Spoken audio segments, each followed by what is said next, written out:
കൊച്ചി വ്ലോഗിലെ രണ്ടാമത്തെ എപ്പിസോഡിലേക്ക് സ്വാഗതം. ഫോർട്ട് കൊച്ചിയിലെ ആദ്യത്തെ പ്രഭാതം ഞങ്ങളെ വരവേറ്റത് ഈ നനുനനുത്ത മഴയാണ്. മഴയിൽ കൊച്ചി ഒന്നുകൂടി സുന്ദരിയായതുപോലെ. രാത്രിയിലെ ഭക്ഷണം അത്രയ്ക്ക് ഇഷ്ടപ്പെടാത്തതുകൊണ്ട് ബ്രേക്ക്ഫാസ്റ്റിനായി ഞങ്ങൾ മറ്റൊരു ഹോട്ടൽ തേടി പിടിച്ചു. കേരള കഫേ എന്നൊരു ഉഗ്രൻ റെസ്റ്റോറന്റ്. നല്ല ഭക്ഷണം ഇത്തരം അടിപൊളിയായിട്ടുള്ള സ്ഥലത്തുനിന്ന് കഴിക്കുമ്പോൾ കിട്ടുന്ന സുഖം വേറൊന്നാണ്. ഭക്ഷണം ഓർഡർ ചെയ്ത് ഞങ്ങൾ ക്ഷമയോടെ കാത്തിരിപ്പായി.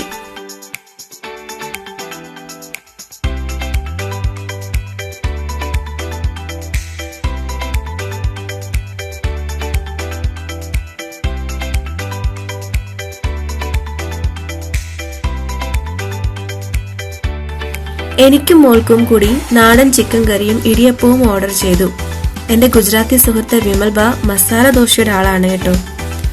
അടിപൊളി ബ്രേക്ക്ഫാസ്റ്റിന്റെ കൂടെ കാപ്പി കുടിക്കാതെ എങ്ങനെ പോകും? ഭക്ഷണമെല്ലാം കഴിഞ്ഞ് ഞാൻ കഫേ ഒന്ന് കറങ്ങി കണ്ടു. നമ്മുടെ കൊച്ചിയിലെല്ലാം സുന്ദരമല്ലേ അല്ലേ?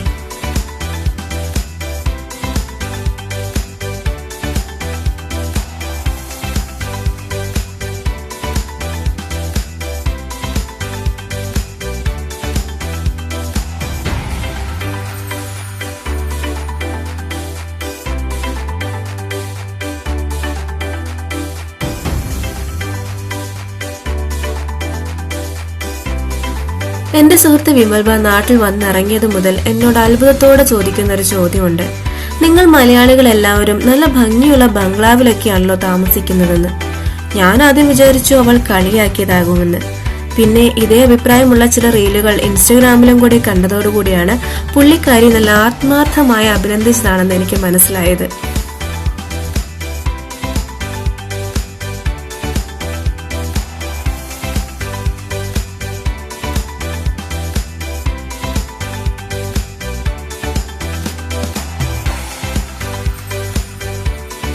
ഫോർട്ട് കൊച്ചിയിലെ ഞങ്ങളുടെ ആദ്യത്തെ ഡെസ്റ്റിനേഷൻ ഡച്ച് സെമിട്രിയാണ്. സത്യത്തിൽ എന്റെ കൂട്ടുകാരിക്ക് ആ തീരുമാനം അത്ര ഇഷ്ടപ്പെട്ടില്ല കേട്ടോ. ഒരു സെമിത്തേരിയിലേക്ക് ആരെങ്കിലും കാണാൻ പോകുമോ എന്നായിരുന്നു അവളുടെ ചോദ്യം. നമ്മുടെ കൊച്ചിയുടെ ഡച്ച് ഹിസ്റ്ററിയൊക്കെ എന്നാൽ ആവുന്ന വിധം ഞാൻ അവൾക്ക് പറഞ്ഞു കൊടുത്തുകൊണ്ടിരുന്നു.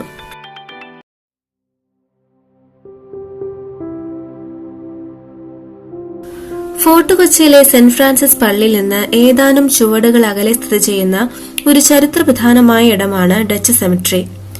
1724 സ്ഥാപിതമായതും രാജ്യത്തെ ഇത്തരത്തിലുള്ള ഏറ്റവും പഴക്കം ചെന്നതായി വിശ്വസിക്കപ്പെടുന്നതുമായ ഈ സെമിത്തേരി നൂറ്റാണ്ടുകൾ കഴിഞ്ഞും ഇന്നും കേടുപാടുകൾ അധികമില്ലാതെ നിലനിൽക്കുന്നു. ഇവിടെ ഗ്രാനൈറ്റും ചുവന്ന ലാറ്ററൈറ്റും കൊണ്ട് നിർമ്മിച്ച 104 എപ്പിറ്റാഫുകൾ എന്നറിയപ്പെടുന്ന മരണപ്പെട്ടയാൾക്കുള്ള ലിഖിതങ്ങളും ശവകുടീരങ്ങളുമുണ്ട്. ഇന്ന് ചർച്ച് ഓഫ് സൗത്ത് ഇന്ത്യയാണ് ഡച്ച് സെമിട്രി സംരക്ഷിക്കുന്നത്. സമീപത്തുള്ള സെന്റ് ഫ്രാൻസിസ് CSI പള്ളിയിൽ ഇവിടെ സംസ്കരിച്ചവരുടെ രേഖകൾ സൂക്ഷിച്ചിരിക്കുന്നു. സെമിത്തേരിക്കകത്തേക്ക് പ്രത്യേക അനുമതിയോടുകൂടി മാത്രമേ പ്രവേശനം അനുവദിക്കുകയുള്ളൂ. അങ്ങനെ ചരിത്രമെല്ലാം പറഞ്ഞു പറഞ്ഞ് ഞങ്ങൾ ഫോർട്ട് കൊച്ചിയുടെ കടൽ തീരത്തെത്തി.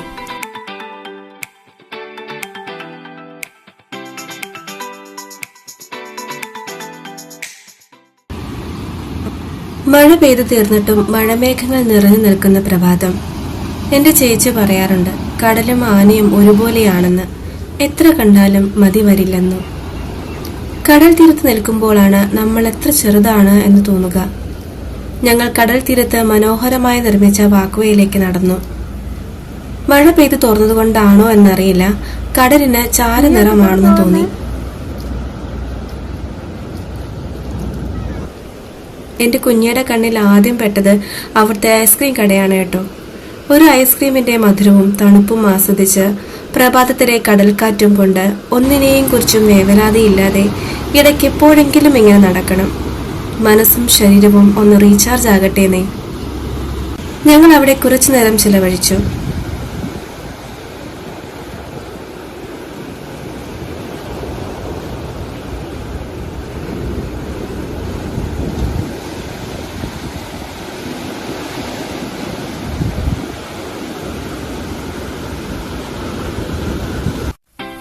ആളുകൾക്ക് വൈകുന്നേരവും അവധി ദിനങ്ങളിലും പ്രിയപ്പെട്ടവരോടൊപ്പം സമയം ചിലവിടാൻ പറ്റിയ ഇടമാണിത്. ഇത് കണ്ടോ, ഫോർട്ട് കൊച്ചി തീരത്ത് നിന്ന് കണ്ടെത്തിയ ചെരുപ്പുകൾ ചിറകുകളുടെ രൂപത്തിൽ മനോഹരമായി പണിതു വെച്ചിരിക്കുകയാണ്.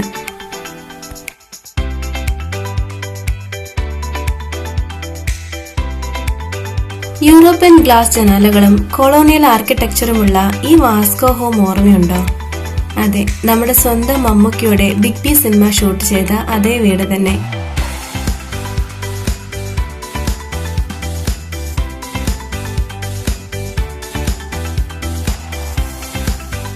കൊച്ചി സന്ദർശിക്കുന്ന ഏതൊരു സഞ്ചാരിയും തീർച്ചയായും കാണേണ്ട ഇടമാണ് ഈ saint Francis CSI church. Kerala ചരിത്രത്തിൽ പ്രത്യേക ഇടം നേടിയ ചരിത്രമാണ് ഈ പള്ളിക്കുള്ളത്. കേരളത്തിന്റെ തീരത്ത് എത്തിയ ആദ്യത്തെ പോർച്ചുഗീസ് നാവികനും പ്രശസ്ത പര്യവേഷകനുമായ വാസ്കോഡ ഗാമ 1524 കൊച്ചിയിലേക്കുള്ള തന്റെ 3ാമത്തെ സന്ദർശനത്തിനിടെ മരിച്ചു. അദ്ദേഹത്തെ അന്ന് ഈ പള്ളിയിലാണ് അടക്കം ചെയ്തത്. 14 വർഷത്തിനു ശേഷം അദ്ദേഹത്തിന്റെ മൃതദേഹം പോർച്ചുഗലിലേക്ക് കൊണ്ടുപോയി. അതിനുശേഷം ഇവിടം അദ്ദേഹത്തിന്റെ പേരിൽ പ്രശസ്തി നേടുകയും ചെയ്തു. 1803 മുതലാണ് ഈ പള്ളിയുടെ ചരിത്രം ആരംഭിക്കുന്നത്. പെഡ്രോ അൽവാരസ് കാബ്രലിനൊപ്പം കൊച്ചിയിലെത്തിയ പോർച്ചുഗീസ് ഫ്രാൻസിസ്കൻ ഫ്രയറന്മാരാണ് ഇത് ആദ്യം നിർമ്മിച്ചത്. മരവും മണ്ണും കൊണ്ട് നിർമ്മിച്ച ഈ പള്ളി കൊച്ചി രാജാവിന്റെ അനുമതിയോടെ പോർച്ചുഗീസുകാർ നിർമ്മിച്ച കോട്ടയുടെ മധ്യത്തിലായിട്ടായിരുന്നു സ്ഥാപിതമായത്. ഇത് അന്ന് സെന്റ് ബർത്തലോമിയോയുടെ പേരിൽ സമർപ്പിച്ചു. 1516 പള്ളി പുനർനിർമ്മിക്കുകയും പോർച്ചുഗലിന്റെ രക്ഷാധികാരിയായ സാന്റോ അന്റോണിയോയുടെ പേരിൽ സമർപ്പിക്കുകയും ചെയ്തു. വിവിധ യൂറോപ്യൻ ആക്രമണങ്ങൾക്ക് സാക്ഷ്യം വഹിച്ച പള്ളി 1663 കൊച്ചിയിലെ ഡച്ച് അധിനിവേശ സമയത്ത് ഡച്ചുകാർ കൈവശപ്പെടുത്തി. പള്ളിയോട് ചേർന്ന് ഒരു ഡച്ച് സെമിത്തേരിയും അവർ നിർമ്മിച്ചു.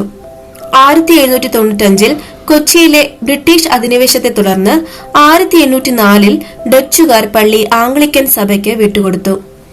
1886 പള്ളി സെന്റ് ഫ്രാൻസിസ് ചർച്ച് എന്ന് പുനർനാമകരണം ചെയ്തു. 1949 ചർച്ച് ഓഫ് സൗത്ത് ഇന്ത്യ പള്ളിയുടെ ഭരണവും നടത്തിപ്പും ഏറ്റെടുത്തു. സെന്റ് ഫ്രാൻസിസ് പള്ളിയിൽ നിന്നും ഞങ്ങൾ പുറത്തേക്കിറങ്ങി. സ്ട്രീറ്റിലൂടെ വെറുതെ നടന്നു. വഴിയിൽ സുവനീറുകളും വിനോദസഞ്ചാരികളെ ആകർഷിക്കുന്ന സാധനങ്ങളും വിൽക്കുന്ന കടകളുടെ നീണ്ടുനിര. സാധാരണ എന്ത് കണ്ടാലും വേണമെന്ന് വാശി പിടിക്കുന്ന എന്റെ കുഞ്ഞിക്ക് ഇന്ന് അതിനുള്ള മൂഡില്ലാത്തതുകൊണ്ട് ഞാൻ രക്ഷപ്പെട്ടു.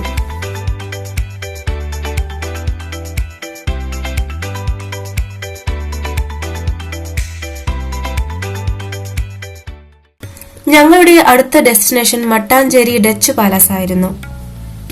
ഡച്ചുകാരുടെ പേരിൽ അറിയപ്പെടുന്നതും കൊച്ചി ഭരണാധികാരികൾ മാത്രം ഉപയോഗിച്ചിരുന്നതുമായ പോർച്ചുഗീസുകാർ നിർമ്മിച്ച ഒരു കൊട്ടാരമാണ് മട്ടാഞ്ചേരി ഡച്ച് കൊട്ടാരം.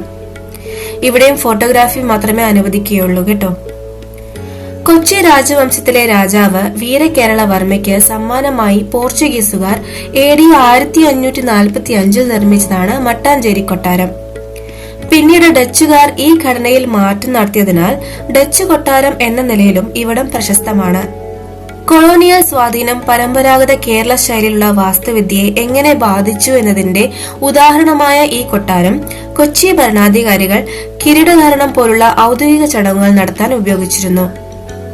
മനോഹരമായ ചുമർ ചിത്രങ്ങൾ, കിരീടധാരണ സമയത്തെ വസ്ത്രങ്ങൾ, ഡച്ച് മാപ്പുകൾ, ആയുധങ്ങൾ എന്നിവയെല്ലാം ഇവിടെ കാണാനാകും.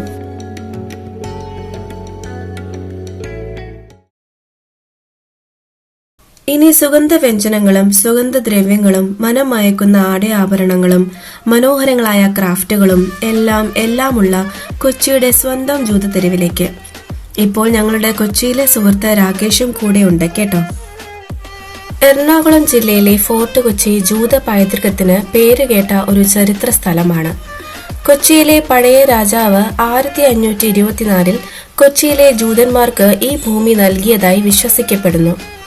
വിനോദസഞ്ചാരികളുടെ ഒഴുക്കിനൊപ്പം മനസ്സും ശരീരവും ഒരേപോലെ നിറയ്ക്കുന്ന സുഗന്ധങ്ങളുടെയും വർണ്ണങ്ങളുടെയും ഇടയിലൂടെ ഞങ്ങൾ നടന്നു.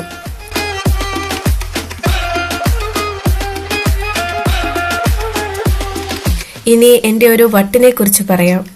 എത്ര വാങ്ങിയാലും എനിക്ക് മതി വരാത്തതായി ഒന്നേ ഉള്ളൂ, അത് പെർഫ്യൂമുകളും അത്തറുമൊക്കെയാണ്.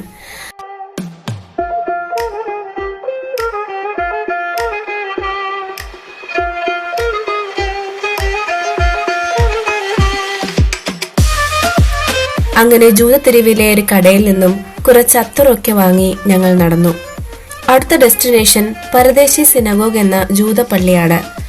കൊച്ചി ജൂതരുടെ ചരിത്രവും ജൂതപ്പള്ളിയും പിന്നെ നമ്മുടെ സ്വന്തം വാട്ടർ മെട്രോയും ഒക്കെയുള്ള അടുത്ത എപ്പിസോഡുമായി വീണ്ടും കാണാം.